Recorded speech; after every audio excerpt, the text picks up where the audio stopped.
Apa yang memasukkan barang haram ke dalam perutnya, hanya api neraka yang bisa membersihkan perutnya. Dia gelisah, waduh mati saya makan buah haram. Lalu dia telusuri sungai itu, dia cari pohonnya ini, jalan-jalan menyelusuri sungai, dia dapat pohonnya. Wah, inilah pohonnya buah apel. Lalu dia cari yang punya kebun, jalan-jalan dia dapat yang punya kebun. Lalu dia berkata kepada yang punya kebun, ini punya kebun lagi bersihkan kebunnya, dan dia berkata, Assalamualaikum warahmatullahi wabarakatuh. Wahai tuan, balik ini yang punya kebun. Waalaikumsalam warahmatullahi wabarakatuh. Tuan, kata Malik bin Ibrahim, ada apa? Saya dapat buah di sungai, saya sudah makan setengah, dan saya ternyata tidak minta izin sama tuan. Mohon maaf tuan, saya sudah terlanjur makan yang setengah, tolong halalkan yang setengah lagi, saya kembalikan ini yang setengah. Kata yang punya kebun, enak betul kau. Kau sudah makan setengah, kau kasih saya sisamu. Tidak mau saya maafkan kau. Tuan, maafkanlah saya. Dia bilang yang punya kebun, baiklah, saya maafkan kamu dengan catatan nikahi anak gadisku. Kalau bahasa Bugis, wak dampange ko tapi pubene anakku. Langsung dia bilang ini cowok Malik bin Hilal, alhamdulillah dapat gadis. Tapi dia bilang ini orang yang punya kebun, yang kau terlalu cepat senang bos. Ini anakku tuli, bisu, buta, lumpuh. Anak gadisku tuli, buta, bisu, lumpuh. Dia bayangkan anakmu, apa enaknya? Dia bilang ya terserah. Kau mau saya halalkan yang kau sudah makan, nikahi anakku. Kau tidak mau nikahi, haram itu yang kau makan, saya dah halalkan. Gelisah. Pilih cewek buta atau masuk neraka? Dia ingat lagi, tidak ada yang bisa membersihkan kecuali api neraka. Oke, kata anak muda ini Malik bin Ibrahim, baiklah tuan, saya nikahi anakmu. Sudah dinikahkan. Setelah dinikahkan, lalu bapaknya berkata, anak muda, silakan kau jemput istrimu, silakan kau masuk di kamarnya. Jalanlah anak muda ini berpikir, aduh apa enaknya, tuli bisu lumpuh. Dia ketuk pintu. Assalamualaikum warahmatullahi wabarakatuh. Selang beberapa saat keluar kedengaran suara perempuan. Waalaikumsalam warahmatullahi wabarakatuh. Kaget. Berarti dia tidak bisu. Karena dia jawab salamku. Berarti dia tidak tuli. Dia dengar salamku. Lalu dia buka pintu, dia masuk. Lalu datang ini perempuan, dia jabat tangan suaminya. Berarti dia tidak buta. Dia lihat tanganku, dia jalan menghampiri suaminya. Berarti dia tidak lumpuh. Kenapa? Dia bisa jalan. Dia tidak peluk istrinya. Kaget. Tidak buta, tidak tuli, tidak bisu, tidak lumpuh. Dia lari ke mertuanya. Pak, balik-balik kok. Ini kalau bahasa Bugis balik-balik bohong. Banyak juga orang Bugis di sini. Banyak. Masya Allah. Di mana-mana saya banyak orang Bugis ini Pak. Di Biduk-Biduk banyak orang Bugis. Samarinda seberang banyak juga orang Bugis. Sangatta banyak orang Bugis. Di Bontang Kuala mau orang Bugis semua situ. Saya masuk penjara banyak juga orang Bugis. Bubuhan Bugis ini luar biasa. Lalu dia bilang, ini bapak bohongi saya. Kenapa bapak katakan anaknya buta padahal dia melihat? Apa kata ini bapak? Anak muda, anak gadisku sebenarnya sudah banyak yang lamar.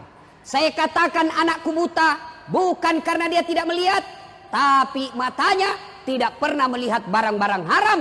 Tidak seperti anak muda di Indonesia sekarang suka lihat film porno di HP-nya. Bukan cuma anak muda, orang tua juga. Lalu dia bilang lagi, lalu kenapa bapak katakan anaknya bisu? Anak muda, anakku saya katakan bisu bukan karena dia tidak tahu bicara, tapi mulutnya tidak pernah berbicara kecuali yang ada faedahnya, tidak pernah berbicara tidak ada gunanya. Tidak seperti ibu-ibu Indonesia, biar bukan urusannya dia gosip juga. Biar Ustadz Dasat gosip juga. Lewat langsung, itu lagi Ustadz Dasat, itu juga wajunya waktu di TV One. Kenapa khusus saya kok? tukang gosip. Lalu dia kita anak-anak muda ini, lalu kenapa bapak katakan anaknya tuli? Anakku saya tak katakan tuli, bukan karena tidak bisa mendengar, tapi karena telinganya tidak pernah mendengar sesuatu yang bukan urusannya. Begitu, iya. Lalu kenapa bapak katakan anaknya lumpuh? Anakku saya katakan lumpuh, bukan karena dia tidak bisa berjalan, tapi karena kakinya tidak pernah melangkah kecuali langkah-langkah fisabilillah. Tidak pernah pergi tempat biliar, tidak pernah pergi tempat main karaoke, tidak pernah pergi tempat sabung ayam. Kakinya selalu dia pakai berjamaah di masjid. Wah, kata anak muda, berarti bagus sekali tuh anakmu pak. Dia bilang, iyo, ini anak gadisku banyak dia lamari, tapi tidak ada yang lulus. Lalu kenapa bapak pilih saya? Saya pilih kamu karena saya yakin pasti kau orang baik. Buah saja yang nyata-nyata sudah jatuh, yang semua orang pasti halalkan, kau masih takut. Berarti dalam perutmu, dalam darah dagingmu, tidak ada barang haram mengalir dalam dirimu. Kamu pasti orang baik. Sudah anak muda, jangan banyak bicara. Masuk kau capai istrimu. Masuklah dia di dalam istrinya. Dia peluk, dia cium. Lalu apa kemudian yang terjadi? Silahkan bapak sendiri bayangkan. 1 tahun kemudian lahir anaknya ini, Malik bin Ibrahim. Lahir anaknya Malik bin Ibrahim, lalu dia kasihlah nama anaknya Abu Hanifah. Apa tahu kan siapa Abu Hanifah?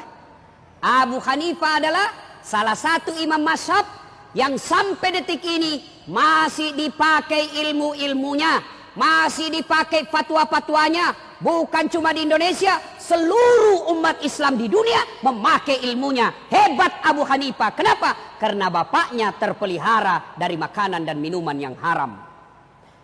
Inti ceramah kita ini, bapak mau punya anak seperti Abu Hanifah. Meskipun bapaknya sudah meninggal, ilmu-ilmu anaknya dipakai sampai detik ini, maka disebut amal jariah. Meskipun dagingnya sudah hancur, meskipun tinggal tulang belulang, tinggal tengkorak, tapi amal-amalnya tetap mengalir. Kenapa? Karena dia punya anak yang bagus ilmunya. Kenapa? Karena bapaknya tidak pernah memakan dan meminum serangan fajar.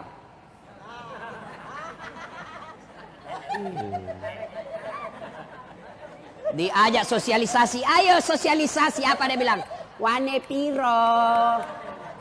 Pantas bapak berdoa, 24 jam berdoa, tidak dikabulkan doanya. Kenapa? Ada serangan fajar dalam perutnya. Hati-hati pak, rusak. Negara kita hancur, gara-gara apa? Bapak memeras caleg. Caleg mau baik-baik, kita lagi yang peras. Bayangkan pak, ada yang bilang, habis duitku 2 miliar, tidak terpilih. Apa ndak gila orang pak? Coba kalau dia pergi kawin, 2 miliar bisa 10 kali pak. Nah, bapak ibu saudara-saudara sekalian, bapak mau tahu ndak bagaimana nasib bapak nanti dikubur? Mau? Ibu-ibu mau tahu nasibnya ibu nanti ketika meninggal? Halo ibu, kalau ibu meninggal nanti siapa yang doakan ibu? Siapa? Suami? Pret. Baru 3 bulan kawin lagi. Ada kawan saya menunaikan ibadah haji pak. Wah, meninggal istrinya mendadak. Bengkak matanya pak, nangis. Lalu apa dia bilang? Ustadz, rasanya separuh jiwaku hilang. Tidak bisa lagi aku teruskan hidupku Ustadz. Saya bilang hebat juga ini bapak. Sayang betul sama istrinya. Beberapa bulan kemudian saya pergi jogging lapangan Karebosi Makassar. Ada lagi perempuan di sampingnya. Putih, muda, tidak pakai jilbab, seksi. Saya tanya, Pak, siapa dia? Dia bilang, istri baru Ustaz. Ayo, bapak-bapak. Ketika bapak sudah di alam kubur, siapa yang doakan bapak? Siapa yang doakan? Istri, kawin lagi istri kita pak. Siapa yang doakan kita? Anak.